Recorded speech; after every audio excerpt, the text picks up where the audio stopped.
I've been a theme park guy for a very long time. You probably have seen me interacting with Drunk 3PO and a few other folks from Park Hoppin', like Justin Proper, maybe Tugs. You've also seen me interacting with people like Lorena Creole on her channel talking about theme parks, specifically in Florida, but we talk about other parks as well. So I'm a big fan. Been going since I was, well, kind of an infant, I would imagine. I can't even remember the first time I went to Disneyland. It was that long ago. And I've been to many other parks, not just the Disney parks, and I've had a lot of opportunities to compare some of the best and worst that they have to offer. But that's not the point of this video. You see, what's about to happen and what has been happening, at least for the last couple of years, is theme parks have been struggling quite a bit. And of course, when you create a situation where you can't interact with humans or be within a certain proximity to humans, you're going to have less incentive to go to a theme park. And that, of course, was something we had in the global crisis for the last couple of years. But it looks like we have some other macroeconomic pressures that are going to affect the theme park business for years to come, at least under the current leadership that is operating in this country and actually in some of these companies themselves. So hang on, everybody. Here we go.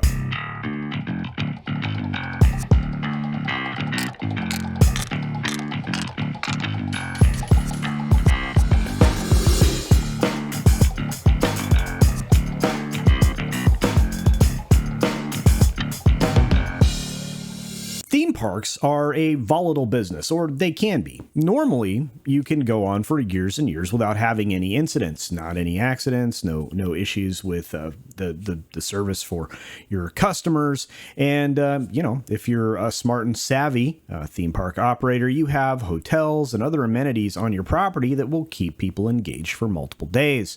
That's just kind of the way the theme park business evolved from the very simple carnivals and then eventually amusement parks and finally into the full-fledged theme parks, which we can thank Walt Disney for. With all of that being said, there are some new and unique challenges that are about to smack the theme park industry in the face, and they're being broken down pretty effectively by Variety, once again, with their data-driven platform, Variety Intelligence Platform. So let's take a look at this article real quickly.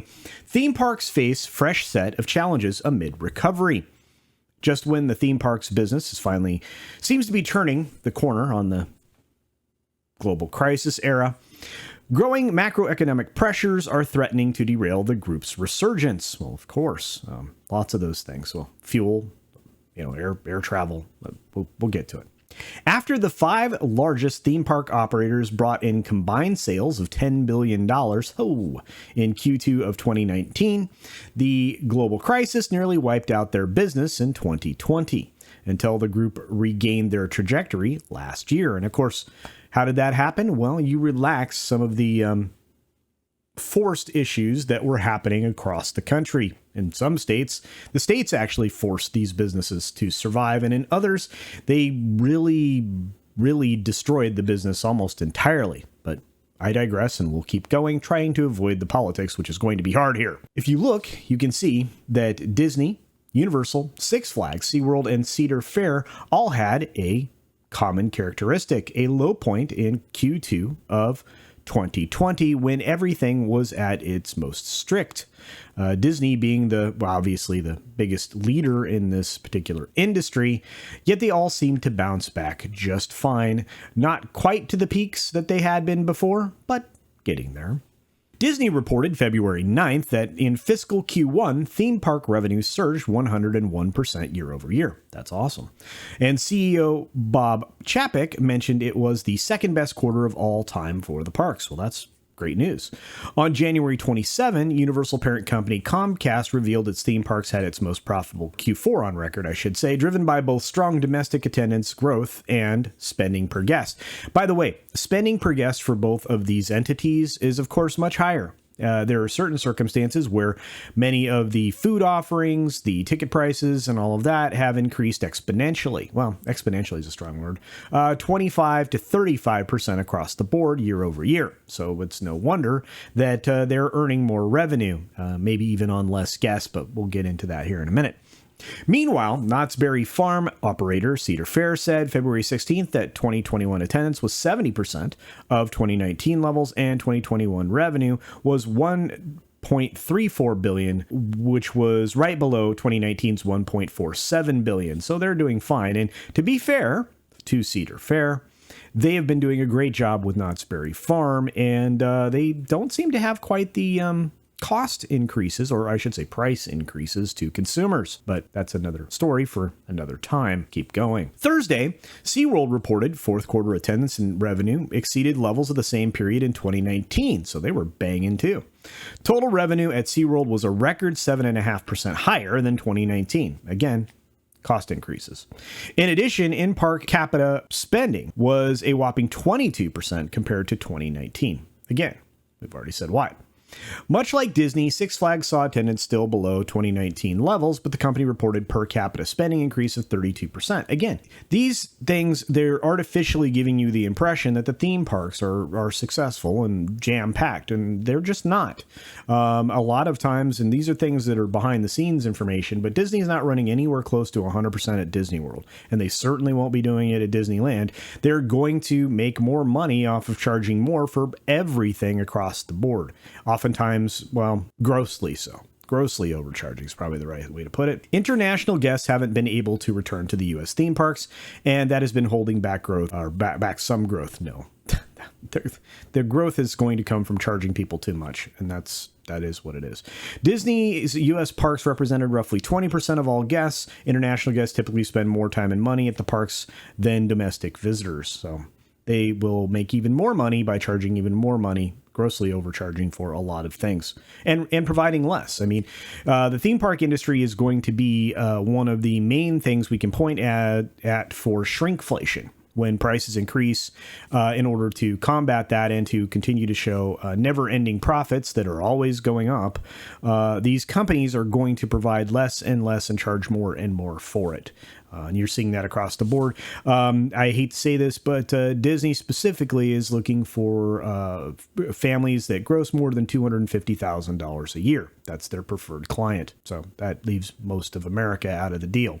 But despite all this progress, rising inflation, again, and more recent geopolitical tensions are posing some very serious threats to recovering for the theme parks. The Bureau of Labor Statistics Consumer Price Index report, which measures how much consumers pay for goods and services, showed February 10th that consumer prices rose a whopping 7.5% in January from a year earlier. That's a 40-year high. Go back 40 years. Remember what happened back then and how that happened and who was in charge and why? This surge occurred as strong consumer demand was met with ongoing supply chain crisis. Well, yes, ongoing consumer demand, which I don't know about strong. People have reduced their consumption substantially again. And 7.5% is very, because of the way the CPI is figured, that's very misleading. There's entire segments that are up astronomically compared to that 7.5%. Seriously, go see if you're paying 7.5% more for milk than you were a year ago, or 7.5% more for fuel than you were a year ago. You're going to find this number is completely irrelevant. And especially when it comes to vacationing, fuel costs are figured into that, whether it be the fuel in a vehicle or the fuel in an airplane. Both of those things have gone up, which have caused other prices to increase across the board, including food. But we won't get into it. On top of all of that, you have the current clash in a certain couple of countries that I can't mention on YouTube because of reasons, will only worsen the outlook for inflation. Yes, geopolitical conflict will mean higher prices for oil and food. I just talked about that. For theme parks, that means higher prices for companies to absorb while not necessarily being able to pass those cost increases on to consumers. Baloney. They've already done it. Disney closed, when they closed Disney World, right? The across the board price increase went into place almost immediately for when the parks reopened, because they weren't going to lose that money. They have to make that money to make their investors happy, whether it's retail or institutional. Disney relies on those investors and keeping that company growing and keeping the valuation high.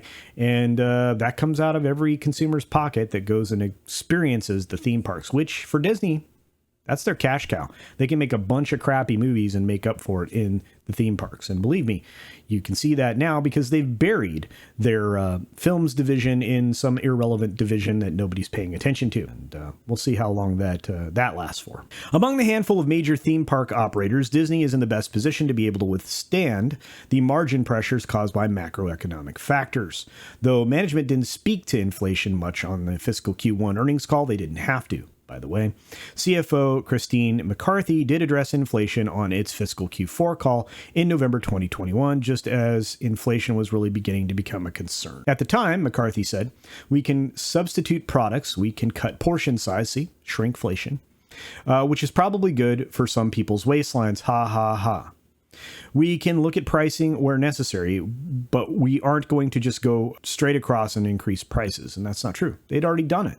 Again, a lot of people don't pay attention to these things. I do. We've seen ticket prices at the kiosks go up dramatically, whether it be the digital ones you buy ahead of time or if you walk up and try to buy tickets the day of, which is going to be hard to do. They don't want you to because they have these things called park passes right now, which essentially do control the population in the parks, which allows them to operate the parks less than 100%, trying to, make it very difficult for you to get through more than 1, 2, or 3 attractions on any given day. Even in the completely devoid of anything, Epcot, you will be lucky to get on 3 things or more than 3 things on any given day. Sounds like I'm a real bummer on the theme parks. I'm not, but just watching what's been happening, it is cause for concern if you're a fan. This year was supposed to be much better environment for the theme parks biz. It's true. But external factors are dampening the outlook significantly. So far in 2022, Disney and Comcast, who have much larger businesses outside of just theme parks, have underperformed the other theme park operators. Six Flags rose 5%,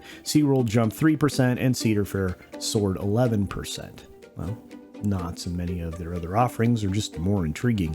And, they're also not limiting the number of guests that these other 2 companies still have continued to do. Maybe not consistently, but regularly. With that being said, I don't know. Watching this business do what it does, the question is it going to be a continuing growth segment for these companies? I don't know. We'll have to see. I don't expect so. I think that there are a lot of people already calling out, for example, Disney on their Star Cruiser thing, which is the biggest cash grab I've ever seen in my life. Really are making a lot of the theme park shills look exactly that way, like shills, in destroying their credibility while touting something that everybody who has a pair of eyes, a set of eyes to visualize, or any other sense that they do that with, they cannot say that is an environment or an experience that's worth that kind of money. Disney's target audience now isn't middle America. It's not the middle class. It is something different, and I think they're going to find that that's rather short-sighted. But across the board, I have a feeling that theme parks are going to suffer as far as the attendance goes. As far as the earnings, well, that's harder to say.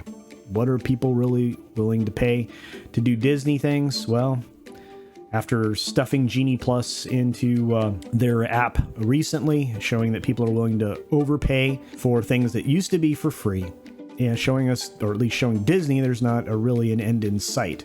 But I feel there is, and we might be getting there soon. With that being said, what do you think? Do you think the theme park industry is on the verge of another struggle? Do you think they're going to be in a position that they even care? Since they're changing their demographic targets, do you think that maybe that will factor more into what gets offered at the theme parks going forward? And will it just become a 1%er opportunity? I don't know.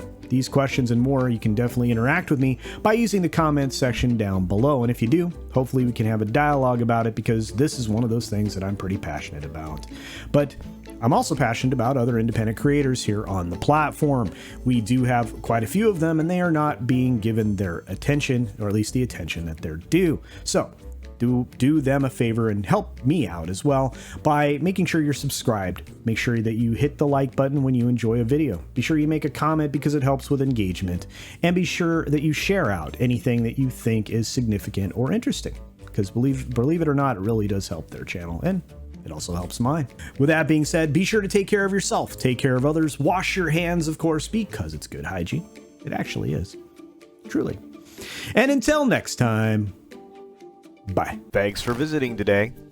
Be sure you're subscribed and hit that for alerts. Yay! Of course, like and share all of the videos that you can, as it helps with the algorithm. Have a great day.